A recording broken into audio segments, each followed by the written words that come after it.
Barber Van Keliling 2024, gantengin Indonesia, kota ke-10. Selamat datang di Malang.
Tadi info itu. Udah? Wah, gokil. Buka baju lagi nih, part 2. Untung aja nggak pas di jalan tol. Ini kalau di pas jalan tol dengan kecepatan 80 sampai 100, bisa-bisa Barber Van ini kebalik nih.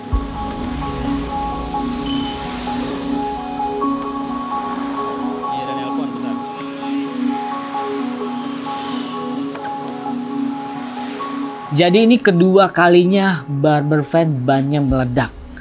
Yang pertama di Semarang dan yang kedua di Malang. Ini gue nggak tahu kenapa ya. Kayaknya setelah dicek memang bannya itu udah kadaluarsa. Jadi pembuatan ban ini kalau gue lihat di sini sekitar tahun 2021. Jadi udah 3 tahun. Bannya itu masih karetnya masih belum botak. Tapi mungkin masa pembuatannya yang udah lama, terus juga mobil ini sempat diem lama di bengkel, itu jadi bikin bannya itu rusak. Tahun berapa ban emang? 2021. Kronologi gimana tadi? Kronologi udah keluar tol, ngelewat MCC Malang. Kita posisi sebelah kanan, jalan cuma 50 km. Setelah lampu merah kerasa goyang-goyang. Langsung kita minggir ke kiri. Meledak. Meledak enggak langsung ini. 2 kali ban meledak dan dua-duanya itu ban belakang.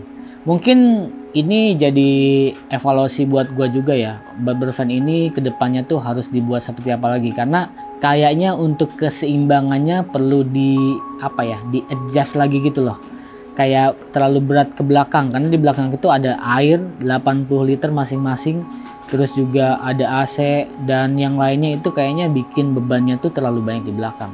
Sama sementara untuk memperlancar perjalanan ini kita harus ngejaga supaya bannya nggak terlalu cepat panas, dengan jalannya itu pelan-pelan dan setiap 2 jam itu kita berhenti.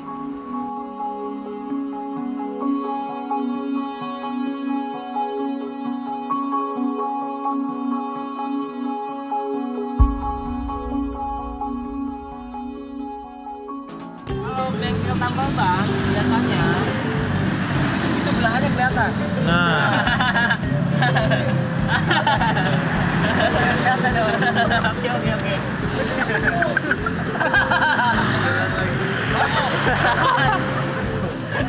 Setelan tambel ban. Setelan tambel ban. Ini apa? Fix abang bengkel. Fix abang bengkel. Anjay. Pantatnya apa ini pantatnya?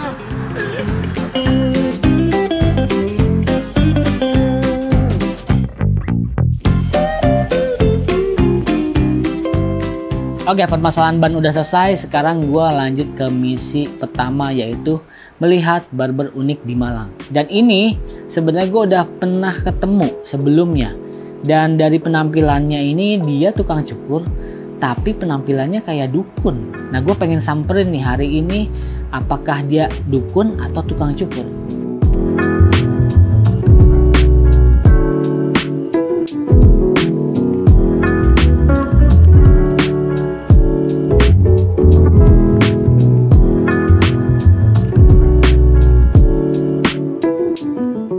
Oke, teman-teman, sekarang perjalanan sudah sampai di pangkas rambut yang unik. Ini gua penasaran banget.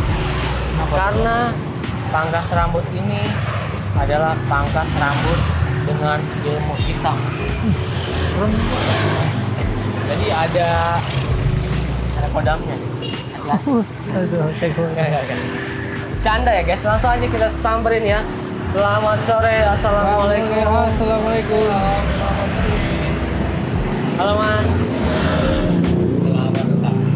Teman-teman, kita sudah bersama Mas Imam di sini. Jadi yang menarik adalah Mas Imam selain motong rambut juga ngapain Mas?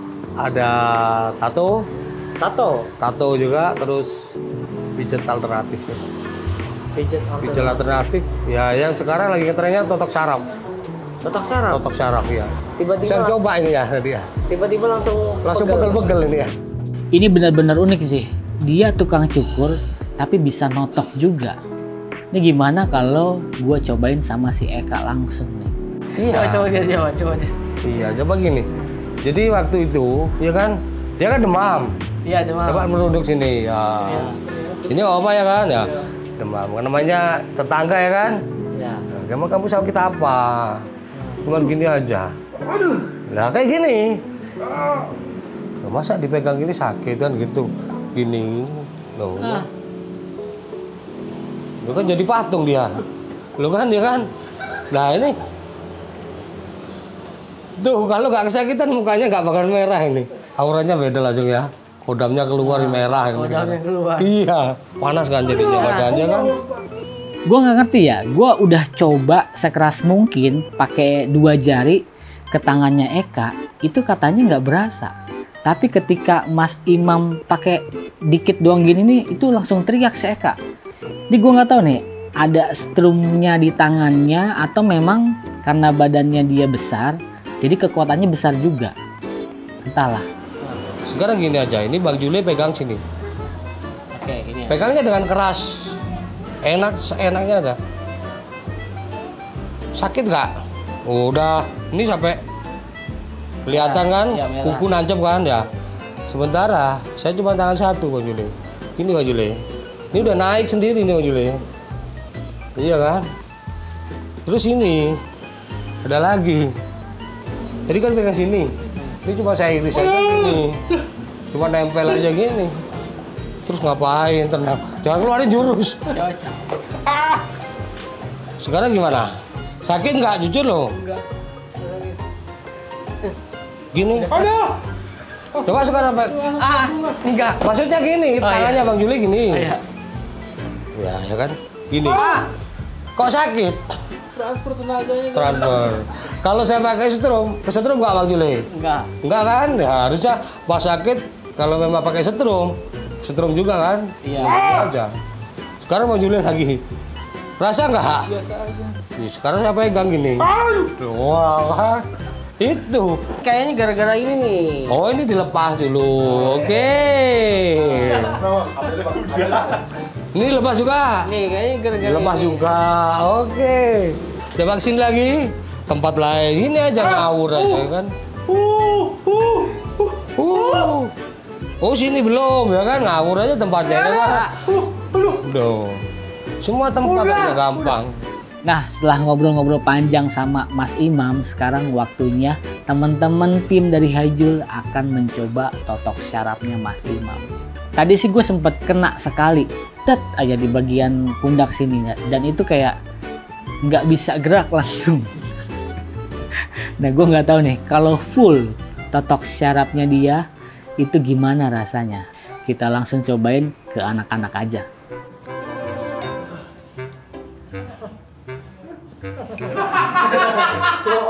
Belum. Terus pemanasan. Udah keringetan aja dia ya. Ini aja.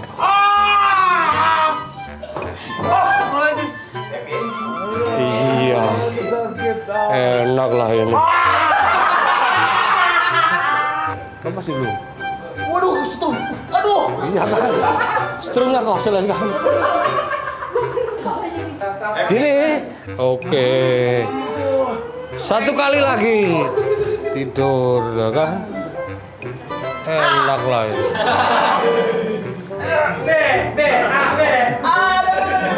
B-nya kapan B-nya?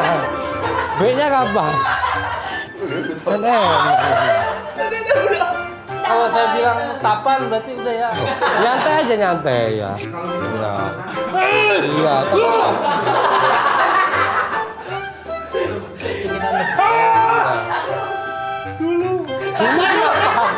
Dulu kenapa dulu? Dulu aku. Nah, kan gue bilang juga apa? Ini bukan totok sembarang totok nih. Lu beneran kayak ditotok. Kayak kalau ngelihat film-film zaman dulu di Cina gitu yang ditotok langsung diem. Ah, itu beneran kayak gitu tuh. Berasa langsung nggak bisa gerak. Oke, setelah kita dari barbershopnya Mas Imam, lanjut ke misi utama, yaitu bikin ganteng. Dan ini gua dan tim mengarah ke atas. Katanya kita akan ke kaki Gunung Kawi. Kayaknya episode Malang ini episode orang-orang yang punya kemampuan di luar batas normal, alias indigo. Nggak, tapi episode Malang ini dari model, dari barber legendnya juga memang orang-orang yang seperti itu, terutama dari penampilannya. Itu kalau lu ngelihat secara penampilan dari luar, itu lu akan menganggap dia dukun, akan menganggap dia kuncen, pokoknya yang berbau-bau mistis lah. Makanya kayaknya episode Malang ini adalah episode mistis. Iya, terus.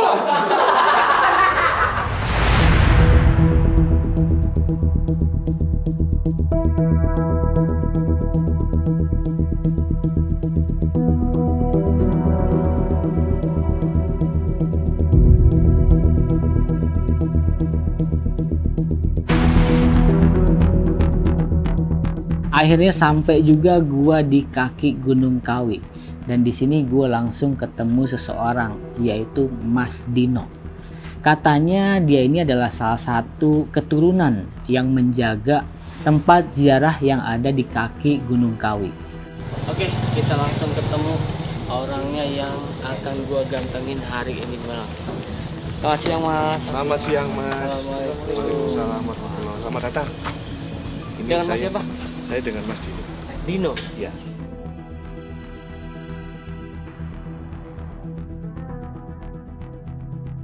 Jadi ini untuk pertama kalinya gua datang ke tempat ini. Setelah gua lihat sih memang bau-baunya itu lebih ke sejarah dulunya kayak gimana, termasuk Malang itu dulu seperti apa, terus juga di Gunung Kawi itu ada apa aja.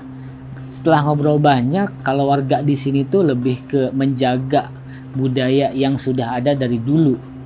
Nah, cuman sekarang memang setahu gua orang datang ke sini untuk sesuatu yang lain. Tapi ini untuk pertama kalinya juga kita dan tim disambut sama model di dalam perjalanan barber van keliling. Dan yang gua kangen adalah makanan ini nih, makanan rumah yang disajikan langsung, yang di kota-kota sebelumnya nggak gua dapet.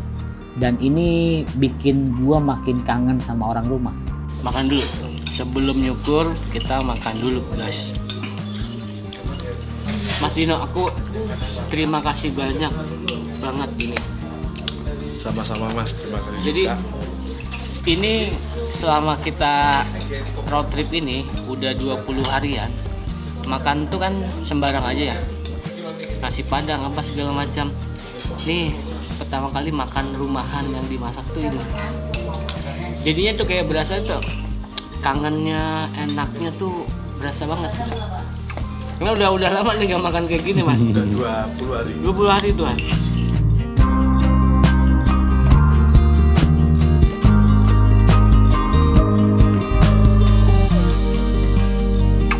Oke, setelah makan-makan dan kita disambut dengan hangat oleh Mas Dino, ini waktunya untuk gue masuk ke area ziarahnya ya.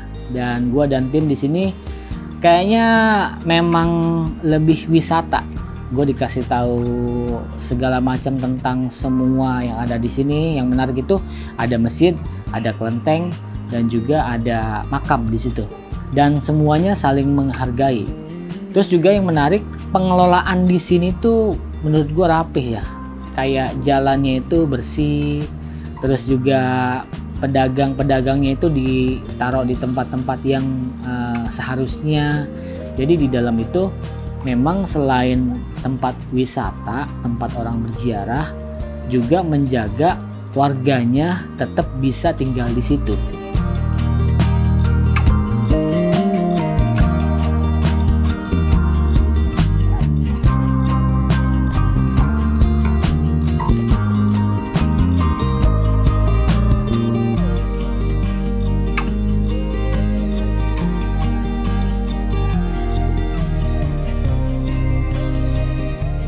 Dan ya silahkan Mas Dino. Selamat datang Mas. Selamat datang. Iya. Ya.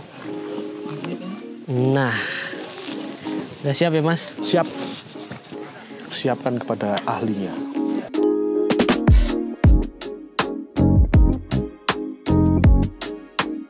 Mas Dino, kalau potongan rambut zaman-zaman dulu pernah aneh-aneh nggak, Mas? Wah, kalau zaman muda dulu ya Mas juga ya tuh lebih sering ke arah ini ada gaya-gaya mohak tuh. Mohak pernah? Serius. Cuman kan rambutnya panjang. Benar. Panjang. Jadi dulu itu aku suka musik kelas-kelasnya seperti Pantera kan gitu kan. Jadi kan loh, di skin yang Pantera Mas? Ya. Loh, kamu ini berarti ini Mas ya, rocker ya? Ya seperti itulah. Metallica, Pantera, zaman-zaman itu kan? Betul. Aku terakhir lebih banyak pendek itu mungkin sekitar 4 tahun ini. Biasanya gondrong. Tahun 2000 itu terakhir gondrong aku. Jadi potongannya pun juga aneh-aneh. Artinya sampai tak warna biru kayak gitu. Oh, warnain juga. Iya. Oh. Lo waktu itu berarti kegiatan apa Mas? Rambut berwarna gondrong itu? Dulu sih lebih sering bantuin temen di kayak event-event sih seperti musik sih di Malang. Bikin acara kayak apa gitu. Oh, jadi rocker Masnya ini, Mas Dino rocker ternyata ya? Ya begitulah. Nah kalau musik berarti ngeband juga zaman dulu? Iyalah. Oh ngeband juga? Pegang apa ngeband Mas zaman dulu Mas? Yang jelas bukan pegang listrik Bang. Dulu lebih sering ke gitar gitu. Oh main gitar. Kalau dulu sih lebih sering ke ya seneng-seneng musik kayak Metallica kan. Tapi lebih ke arah sekarang ini ke arah yang lebih soft. Jadi mungkin malah lebih ke Queen yang santai-santai, back to past gitu kan, ke oldies gitu. Terus ke progressive rock dan sebagainya. Seperti itu. Progressive rock, Dream Theater berarti atau ya, seperti itu. Setelah sekolah ini berarti di sini aja di Malang aja atau pernah ngerantau kemana? Sempat di Bali juga beberapa kali. Oh pernah di Bali juga. Terus di Bekasi juga pernah. Nah di Bekasi di mana? Aku kan di Bekasi. Di perumahan Duta Harapan itu. Duta Harapan. Iya. Oh itu tempat main ini zaman dulu tuh. Anak-anak muda ke sana tuh. Iya, kan ada danaunya itu kan. Iya, danau. Nah, itu. Nah, di sana ngapain Mas Bekasi? Itu ada temen tuh sempat bikin studio musik dan dia tuh bikin persewaan zaman itu kan 1 jamnya berapa kali 50. Iya. Loh, berarti emang kental di musik berarti ya? Jaga studio musik berarti Mas? Iya. Nah ternyata Mas Dino ini juga selain dia menjaga kelestarian budaya yang ada di Gunung Kawi, dulunya ini adalah rocker, jaga studio musik, terus rambutnya juga gondrong, terus ngeband juga. Ini kayaknya memang episode Malang ini unik-unik semua nih. Dari yang tadi penampilannya kayak dukun tapi totok syaraf sebenarnya, dan dia juga tukang cukur. Terus juga ini yang dari awal terlihat santun, menjaga budaya, terus segala macamnya, ternyata dulunya juga rocker. Kalau di ini sendiri Mas, apa namanya, di makam sini kan ada juru kuncinya tuh Mas. Benar. Ya, nah juru kunci kan harus dari keluarga ya Mas ya. Itu memang diturunkan nantinya gitu atau gimana Mas? Ya, tapi nanti nggak menutup kemungkinan ketika nanti sudah tidak ada generasi penerus yang langsung secara langsung ya, mungkin lebih ke arah keturunan laki-laki tapi dari keponakan dan sebagainya. Oh, tapi tetap keluarga. Iya. Dan itu juga sesuai dengan kepercayaan masyarakat. Masyarakat maksudnya mempercayakan posisi unformal ini untuk tetap dilestarikan. Jadi mereka tetap menjaga itu dan itu berlangsung sampai ke generasi kelima ini. Oh, sekarang udah kelima gitu ya. Kita ini maksudnya kita ini adalah yang punya darah langsung dengan ayahnya, mungkin keturunannya dan sebagainya. Itu lebih terdidik di background keluarga yang sangat kental dengan ritual, dalam artian ritual kejawen. Ritual kejawen Seperti puasa, seperti tirakat dan sebagainya. Secara background kita mulai dari kecil nih, itu memang dilatih untuk menahan karsa dan rasa. Yes, termasuk salah satunya hawa nafsu dan sebagainya, Pak. Oke, oh iya. Nah, itu akhirnya secara nggak langsung membuat energi kita pribadi itu semakin peka dengan hal-hal yang berbau gaib. Bisa merasakan, terkadang juga bisa melihat di suatu titik-titik tertentu, di suatu tempat-tempat tertentu. Itu kita ini contohnya saya, sebagai contoh saya, deket atau ada di tempat tertentu yang mungkin nih ya kayaknya vibe-nya itu kayak nggak enak banget gitu kan.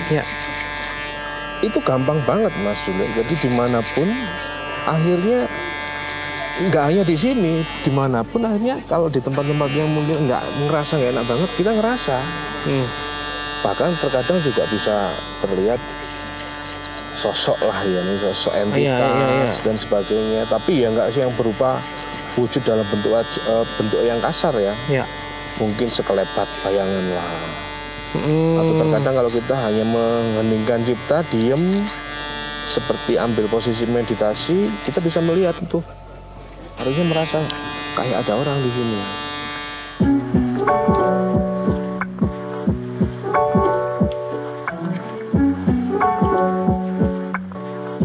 Untuk rambutnya Mas Dino ini sebenarnya nggak akan gue buat macam-macam ya, karena ternyata setelah dibuka belangkonnya rambutnya memang pendek dan baru 2 minggu sebelumnya udah cukur juga. Jadi di sini gue hanya ngebentuk supaya rapih kembali, dan yang paling penting sebenarnya adalah brewoknya, karena brewoknya yang udah cukup panjang dan nggak ada bentuknya. Nah di sini gue buat brewoknya supaya fit sama mukanya, dan mukanya yang bulat itu berubah menjadi kotak ataupun lonjong. Oke, teman-teman, jadi potongannya udah selesai. Di sini gue mau maksimalin stylingnya pakai Gatsby Fiber yang pomade.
Ya setelah gue ngobrol panjang sama Mas Dino sih, gue melihat dia masih tetap menjaga semuanya dan menjelaskannya itu masih masuk akal.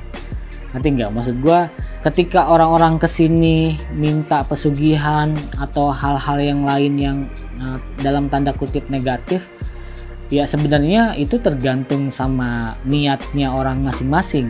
Jadi Mas Dino ini hanya menjaga makamnya sama budayanya supaya tetap sakral dan orang menghormati adanya pendahulu, adanya orang-orang yang dulu ngebantu wilayah Gunung Kawi ini. Selebihnya orang datang ke sini mau pesugihan, mau minta jabatan, mau minta apapun, itu dikembalikan ke masing-masing.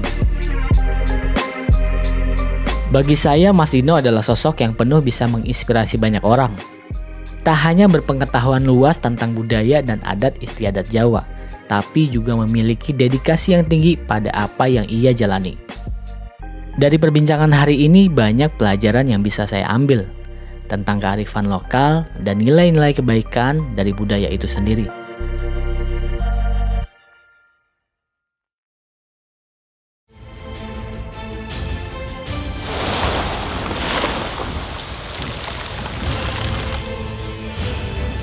Dan di depan kita sekarang sudah ada potong rambut ujik.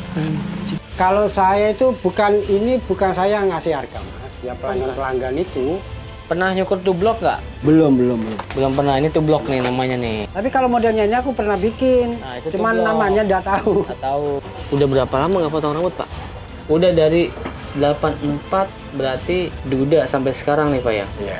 Nggak keratan Pak? Jadi berarti nggak pernah sampai pusing, stres gitu nggak pernah Pak ya? Pak, ini adalah salah satu skill yang harus dipunya anak-anak muda sekarang Pak. Nggak tahu kalau bawa celurit saya. Dikeroyok saya.